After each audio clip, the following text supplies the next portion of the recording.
Bandi Sanjay Etela episode పై BJP రాష్ట్ర నాయకత్వం clarity ఇచ్చింది. ఇద్దరు నేతల మధ్య సయోధ్య కుదిరిందని రాష్ట్ర బీజేపీ అధ్యక్షుడు రామచంద్రరావు చెప్పారు. ప్రతి ఇంట్లోనూ గొడవలు ఉంటాయని, అలాగే తమ పార్టీలోనూ ఉన్నాయన్నారు. దీన్ని ఫ్యామిలీ గొడవలుగా తీసుకుంటున్నామన్న రామచంద్రరావు ఇకపై పార్టీ బలోపేతం కోసం పనిచేస్తామని స్పష్టం చేశారు.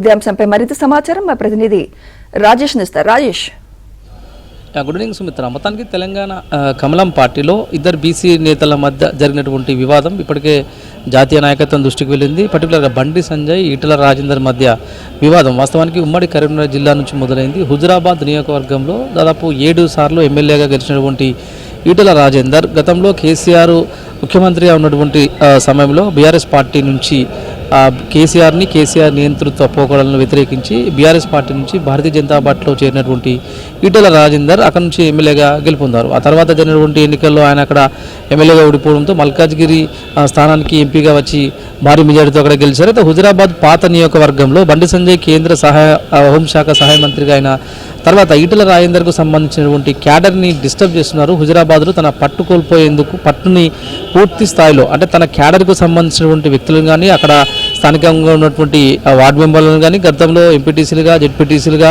సర్పంచ్లుగా గెలిచినటువంటి వారందరినీ కూడా బండి సంజయ్ ప్రత్యేకంగా టార్గెట్ చేస్తున్నారు. పర్టికులర్గా తనకు రాష్ట్ర అధ్యక్ష బాధ్యతలు రాకుండా కేంద్ర నాయకత్వాన్ని మేనేజ్ చేయడంలో బండి సంజయ్ సక్సెస్ అయ్యారు అంటూ గత కొద్ది రోజులుగా ఈటల రాజేందర్ వర్గీయులంతా కూడా పెద్ద ఎత్తున వ్యతిరేకిస్తున్నారు. అయితే దీనిపైన కొద్ది రోజుల పాటు ఇరు వర్గాల మధ్య భారీ స్థాయిలో పరస్పర ఆరోపణలు జరిగాయి.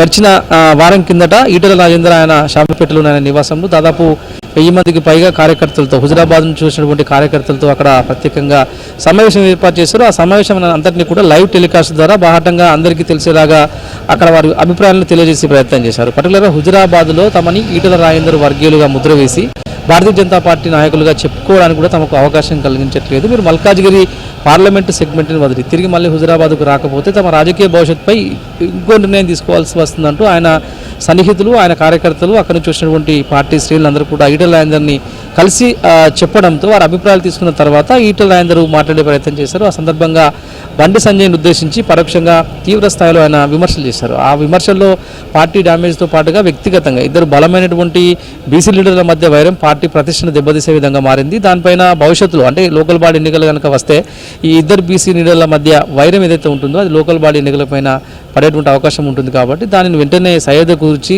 ఆ ఇద్దరు నేతల మధ్య సమన్వయం చేయాల్సిందిగా రాష్ట్ర అధ్యక్షుడు రామచంద్రరావుని ఉటాఫ్న ఢిల్లీకి రావాల్సిందిగా జాతీయ నాయకత్వం ఆదేశించింది. దానిలో భాగంగా ఆయన ఇప్పటికే 2 సార్లు ఢిల్లీ వెళ్లారు. మొదటిసారి వెళ్ళినప్పుడు ఆయనకు జాతీయ పెద్దలతో కొంతమందికి అపాయింట్మెంట్ దొరకకపోవడంతో తిరిగి నిన్న వచ్చారు. సో ఉటావుటిన మళ్ళీ ఒకసారి తిరిగి రెండోసారి ఢిల్లీకి వెళ్ళిన తర్వాత ఇద్దరు నేతల మధ్య వైరానికి దారిచిన గల కారణాలు భవిష్యత్తులో వాళ్ళిద్దరి మధ్య ఎలాంటి ఈక్వేషన్స్ మరోసారి ముదరకుండా వచ్చేటువంటి పార్లమెంట్ ఎన్నిక, వచ్చేటువంటి స్థానిక సంస్థల ఎన్నికల్లో కలిసి పోరాటం చేయడంతో పాటుగా కాంగ్రెస్ ప్రభుత్వం ఇచ్చినటువంటి 6 గ్యారెంటీల అమలు తీరుపై కూడా అంశాలపై కూడా అందరు ఎంపీలు 8 మంది ఎంపీలు, 8 మంది ఎమ్మెల్యేలు మన గెలిచినటువంటి ఎమ్మెల్సీలతో కోఆర్డినేట్ చేసుకుంటూ ముందుకు వెళ్లాల్సిందే ఇద్దరు నేతలకు. పార్లమెంటు సమావేశాలు జరుగుతున్నాయి కాబట్టి సో ఇద్దరు ఎంపీలు అక్కడే ఉన్నారు. వాళ్ళందరికీ కూడా ప్రత్యేకంగా జాతీయ నాయకత్వం పిలిచి ఇద్దరికి సర్ది చెప్పే ప్రయత్నం చేసినట్టు తెలుస్తుంది. కాసేపు క్రితమే రాష్ట్ర అధ్యక్షుడు రామచంద్రరావు చిట్చాట్లో అనేక అంశాలు ప్రస్తావించారు. పర్టికులర్గా ఇద్దరు నేతల మధ్య వివాదాన్ని పెద్దగా చూడాల్సిన పని లేదు, అది ఒక కుటుంబ సమస్యగా మాత్రమే చూస్తాము. ఇద్దరు వ్యక్తుల మధ్య జరిగినటువంటి మిస్కమ్యూనికేషన్ కావచ్చు, అభిప్రాయ భేదాలు కావచ్చు, వాటన్నిటిని మేమే సమన్వయం చేసుకుని సర్ది చెప్పుకుంటాము. భవిష్యత్తులో వారిద్దరి మధ్యన ఎలాంటి గొడవ లేవు. నేనే స్వయంగా హుజురాబాద్ నియోజకవర్గానికి వెళ్ళి పర్యటిస్తాను. మా మొదటి టూర్ అంతా కూడా ఉత్తర తెలంగాణకు కాకుండా దక్షిణ తెలంగాణ వైపు సాగింది. కాబట్టి ఇక మీదట అంతా కూడా ఉత్తర తెలంగాణ వైపు దృష్టి పెట్టి అక్కడ నుంచి తమ ప్రభుత్వంపై తమ పోరాటం ఉండబోతుందంటూ కూడా ఆయన వివరించేటువంటి ప్రయత్నం చేశారు. సో దీన్ని బట్టి ఇక మీదట బండి సంజయ్కి అదేవిధంగా ఈటల రాజేందర్ మధ్య గ్యాప్ ఏదైతే ఉందో ఆ గ్యాప్ ఫుల్ఫిల్ అయినట్లు భావించవచ్చు. చూడాలి, అంటే నిజంగానే జాతీయ నాయకత్వం ఇద్దరు నేతలను పిలిచి సమన్వయం చేసి సర్ది చెప్తే కనుక భవిష్యత్తులో ఇద్దరు కలిసి ముందుకు వెళ్తారా, కలిసి పోరాటం చేస్తారా, ఇదే విధంగా ఈ గ్యాప్ను కొనసాగిస్తూ అంతర్గతంగా మరోసారి ఇదే అంశాన్ని తెర మీద తీసుకొచ్చేటువంటి ప్రయత్నం చేస్తారనేది మాత్రం చూడాలి. Thank you Rajesh. ఫ్యామిలీ గొడవ లేదు సార్.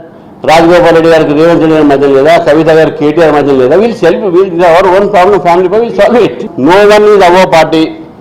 పార్టీకి నష్టం చేసినా, పార్టీ క్రమశిక్షణ తప్పినా పార్టీ యాక్షన్ తప్పకుండా తీసుకుంటుంది. దాని విషయంలో సెకండ్ థాట్ లేనే లేదు. We'll assess the situation. మన నేషనల్ లీడర్స్ కానీ అప్పుడు వాట్ ఆర్ ఇట్, ఇదే కాదు అన్ని issues wherever the discipline has been breached, party senior